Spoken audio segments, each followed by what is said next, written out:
গল্প ছোট খরগোশ আর দয়ালু পাখি। একটা জঙ্গলে একটা ছোট খরগোশ থাকতো। তার নাম ছিল টুকু। টুকু খুব দুষ্ট, কিন্তু খুব ভালো মনের ছিল।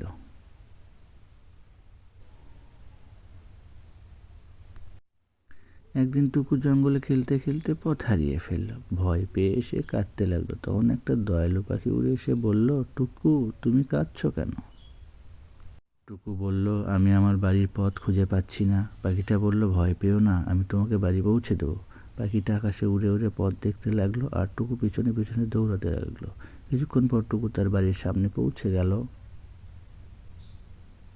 টুকু খুব খুশি হয়ে বলল, ধন্যবাদ বন্ধু, তুমি না থাকলে আমি বাড়ি ফিরতে পারতাম না। পাখিটা হাসলো আর বলল, বন্ধুকে সাহায্য করা ভালো কাজ।